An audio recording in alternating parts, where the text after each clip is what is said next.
It's time to head back to London after a very long weeks and months in Africa. Mo kí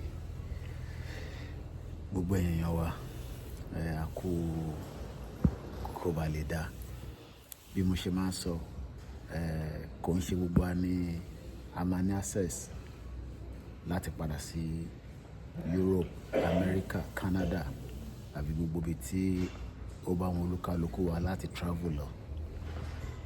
Àwa kan ní opportunity yẹn torí pé ohun Elédùmarè pé kó rí bẹ́ẹ̀ ni.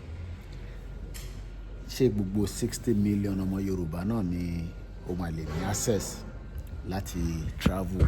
Ṣé rí gbogbo àwọn tí ó wà lẹ́yìn mi tí ẹ̀ ń rí yẹn olúkálùkù ní different destination tí wọ́n ń lọ. Èmi náà ní destination tí mò ń lọ. Èmi padà lọ sí London. Now the question tí ó yẹ ká bèèrè wa ni pé à ń béèrè fún ẹ̀tọ́ wa. Àwọn kan ní kò tí tó àsìkò. Àwọn kan ní ká ṣe sùúrù. But gbogbo ohun tó ń ṣẹlẹ̀ nílẹ̀ Yorùbá lénìí, ṣé ó tó ká ṣe sùúrù lé lórí? Ẹ̀yin náà fojú wò gbogbo ohun tó ń ṣẹlẹ̀ ní ilẹ̀ Yorùbá lénìí, ṣé ó tó ká ṣe sùúrù lé lórí? Mo mọ̀ pé answer yín, ìdáhùn yín òun náà ni pé sùúrù kọ́ ló yẹ ká ṣe.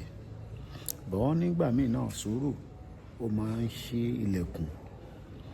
Gbogbo wa la rí bí àwọn dáràndáràn, gbogbo wa la mọ̀ wọ́n, bá tẹ̀ dárúkọ wọn wọlé. Economy, welfare, healthcare, iṣẹ́ kò sí faraàlú. Lórí airport ó busy ní àárọ̀ yìí tí olúkálùkù ń palẹ̀mọ́ láti máa tún rìnrìn àjò. Eléyìí náà la ṣe ń sọ fáwọn èèyàn wa pé ẹ jẹ́ ká kúrò nínú Nàìjíríà, ká dá dúró gẹ́gẹ́ bí orílẹ̀-èdè, ká gba country tiwa. Tá bá ní country tiwa, a lè decide tá bá fẹ́ gbé nílùú òyìnbó. Èmi ò ní kó má travel. Bó bá wọn kò jápa torí pé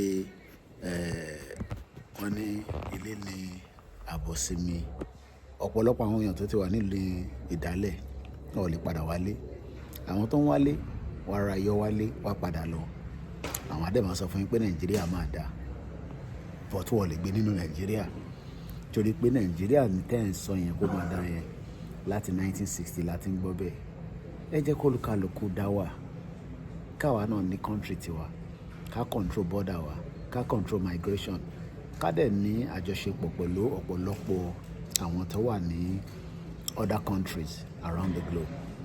But nígbà tí a bá ń pariwo pé ká travel, nígbà yẹn ni àwọn kan máa ní kò tí tó àsìkò, àìtí lè ṣeéṣe, ìgbà excuse oríṣiríṣi lọ́mọ máa fún yín. Excuse oríṣiríṣi. Politics ò work nínú Nàìjíríà, gbogbo alamọ̀ yẹn. Politics ẹ̀ bàtàmàlà tó ń ṣe tí kò ran ẹnì kankan lọ́wọ́. Wọ́n tún máa bẹ̀rẹ̀ sí í pariwo pé ká wá lọ dìbò. Ẹ jẹ́ ká jọ dìde, ká béèrè fẹ́tọ̀ wa. Èyí tá à ń béèrè fún kò ń ṣe jàgídíjàgan. Èyí tí ó bá òfin àgbáyé mu ni. Orúkọ tèmi ò tí yí padà o. Mo sọ fún yín, mo ní àwa kan lè padà o. Lóòótọ́ àwa náà ti fara jìyà nílùú òyìnbó 15 years ká tó ní access, àfi wálé, àfi padà, àfi wálé, àfi padà. Èyí náà yọ 15 years kúrò nínú age mi. Àbí?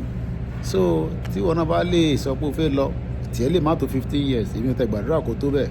But ní tèmi kọ́ mọ̀ ni pé majority àwọn èèyàn tí wọ́n ní Nàìjíríà máa dà, gbogbo wọn ní access láti lọ ìlú mi. Kódà ká tó parí fídíò yìí, a rí ọba kan ní ilẹ̀ Yorùbá tó ní ìlú kan dáa ju Nàìjíríà lọ. Well, èmi ò lè sọ pé ìlú kan dáa ju ilẹ̀ Yorùbá lọ. Ilẹ̀ Yorùbá ló dùn, ibẹ̀ náà la máa ṣiṣẹ́ sí. Orúkọ mi náà ni Ọláyọmí Kóìkì, tí gbogbo ẹ̀ mọ̀ sí Kóìkì Media, bringing the world closer to your doorstep. Àjọṣe wọ̀ ní bàjẹ́ o.